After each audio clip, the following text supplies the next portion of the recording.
हाँ, मैं राजपुरोहित हूँ। मैं अगर अपना प्रमाण पत्र देखूं तो उसमें राजपुरोहित लिखा गया है। मारवाड़ अंचल के बाहर इस जाति के बारे में बहुत ही कम लोग जानते हैं, तो मैं आपको इस जाति का ऐतिहासिक परिप्रेक्ष्य में जाकर जानकारी देना चाहता हूँ। जिस वर्ग में जन्मा हूँ तो बताता हूँ। हाँ, मैं राजपुरोहित हूँ। ब्राह्मण वर्ग में जन्म लिया, युद्ध जैसे क्षत्रिय उचित कर्म भी किए।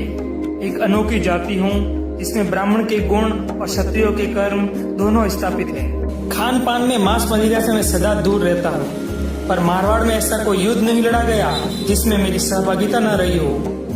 गांव गांव में मेरे प्यारे मारवाड़ के लिए लड़ा कटा मरा मैं, कभी गौ माता की रक्षा के लिए, कभी नारी के सम्मान के लिए। शायद ही ऐसा कोई गांव हो जिसमें मैंने मामा जी और सत्य के रूप में सत्य और न्याय की रक्षा के लिए अपने प्राण न त्यागे हो।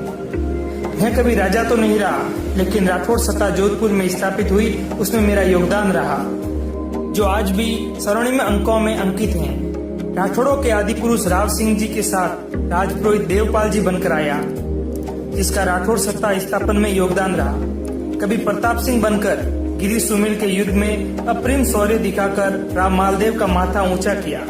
कभी दलपत सिंह बनकर धर्मत का युद्ध औरंगजेब के खिलाफ लड़ा। जिस प्रकार में लड़ा उसको याद करके तत्कालीन महाराज जसवंत सिंह भी फूट फूट कर रोए। कभी केसरी सिंह बनकर अहमदाबाद युद्ध में मारवाड़ की ओर से लड़ते हुए महाराज अभय सिंह जी को विजयश्री दिलाई। कभी गुमान सिंह बनकर राजा मान सिंह के प्राण बचाए, उस पर चले बाहर को खुद के ऊपर लेकर प्राण त्याग दिए, लेकिन मारवाड़ का मान कायम रखा। कभी बीकानेर में वीर जगराम सिंह बनकर बीकानेर की रक्षा की। उसके बाद उनके राज परिवार का विवाह मेरे आशीर्वाद लेकर ही संपन्न होता है। वैदिक काल की बात करें तो मैंने ब्रह्मवंशी रदीशी बनकर संसार की रक्षा हेतु अपनी हड्डियां दान तक दे दी।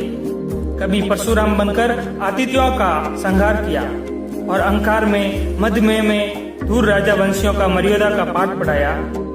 कभी द्रोणा बनकर पांडवों को धर्म की स्थापना के लिए शिक्षित किया, फिर हजारों साल तक निर्धक रहा, भूखा प्यासा रहा, लेकिन सनातन की रक्षा के लिए वेद पुराण गा गा कर सुनाता रहा, पर धर्म को जीवित रखा।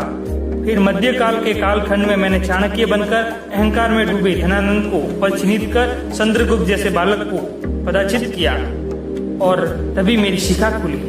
सरक संहिता और सूचक संहिता जैसी पुस्तकें मैंने लोक कल्याण हेतु रची। जब मेरा इतिहास देखोगे तो केवल और केवल त्याग दिखेगा। पाली की रक्षा हेतु पालीवार बनकर लड़ा मरा मैं, पर स्वाभिमान पर आंच न आने दी। कभी अन्याय के विरुद्ध मैंने एक क्षण में कुल धारा के 84 गांव त्याग दिए थे। मैंने अपने मारवाड़ के